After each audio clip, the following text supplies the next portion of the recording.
सारंगखेडा येथे अल्पवयीन मुलीवर अत्याचार करून खून, निमगुड येथील माडी समाजाची अल्पवयीन मुलीची हत्या, भामरखेडा गावातील 4 आदिवासी भावंडांची हत्या या सर्व घटनांचा आक्रोश समाजात वाढत आहे।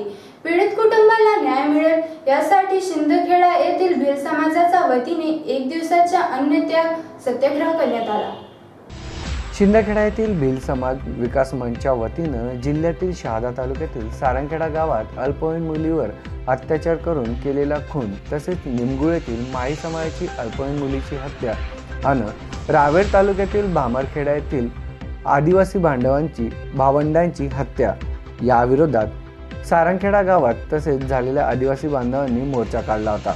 त्यामुळे आदिवासी बांधवांवर गुन्हा दाखल करण्यात आला होता, ते मागे घेण्यात यावे यासाठी भिल समाज विकास मंचच्या वतीनं संस्थापक अध्यक्ष दीपक अहिरे यांच्या नेतृत्वाखाली शिंदखेड्यात 1 दिवसीय अन्नत्याग सत्याग्रह करण्यात आला।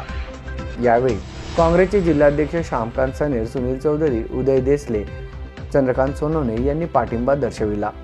यानंतर नायब तहसीलदार तसेच पीआय दुर्गेश तिवारी यांना सदरचे निवेदन देण्यात आले आहे।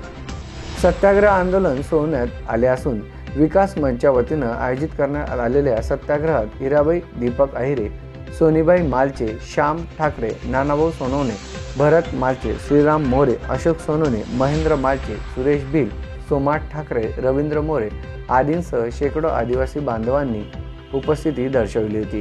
या गोष्टीची दखल घेतली पाहिजे। राज्य शासनाने, केंद्र शासनाने जो ओबीसी, आदिवासी, दलित, बहुजन या समाजावरच्या महिलांवर आज सुरक्षित नाहीत, पुरुषही सुरक्षित नाहीत, समाज सुरक्षित नाहीत, याची दखल सन्माननीय मुख्यमंत्री साहेबांनी घेतली पाहिजे। ती केंद्रानेही घेतली पाहिजे, गृहमंत्रीनेही घेतली पाहिजे। कारण आज बहुजन समाज हा सुद्धा सुरक्षित नाहीत, आदिवासी समाज सुरक्षित नाहीत, ओबीसी नाही, दलित नाही।